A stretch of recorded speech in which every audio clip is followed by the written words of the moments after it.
বন্ধুরা, নার্সারি থেকে কিনে আনা নতুন বোগেনভিলিয়া প্ল্যান্ট দ্রুত বৃদ্ধি করার জন্যে আমরা কি করব এই বিষয়ে বন্ধুদের অনেক কোয়ারি ছিল, সেটা আজকে ক্লিয়ার করে দেব।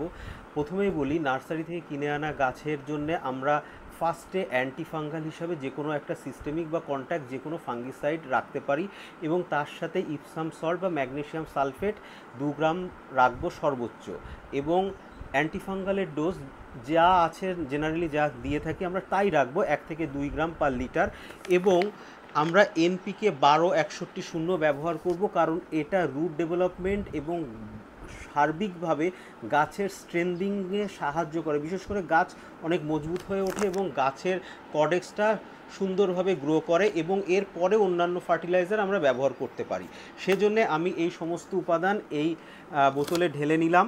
বিশেষ করে আমি নিয়েছি এন্ট্রাকল, নিয়েছি 2 গ্রাম, ইপসাম সল্ট নিয়েছি হচ্ছে 2 গ্রাম পার লিটারে, এবং এনপিকে 12-61-0 আমি 2 গ্রাম পার লিটারে নিয়েছি। এইবার আমরা সেই সমস্ত নতুন গাছে স্প্রে করে দেব। এটা সপ্তাহে 1 দিন বা 15 দিন বা 10 দিনে 1 দিন অ্যাটলিস্ট যদি আমরা 2 থেকে 3 বার করি, তাহলে কিন্তু গাছের একটা দারুণ গ্রোথ চলে আসবে এবং এরপর আমরা অন্যান্য এনপিকে রেশিও বা ব্যালেন্স এনপিকে ব্যবহার করতে পারবো।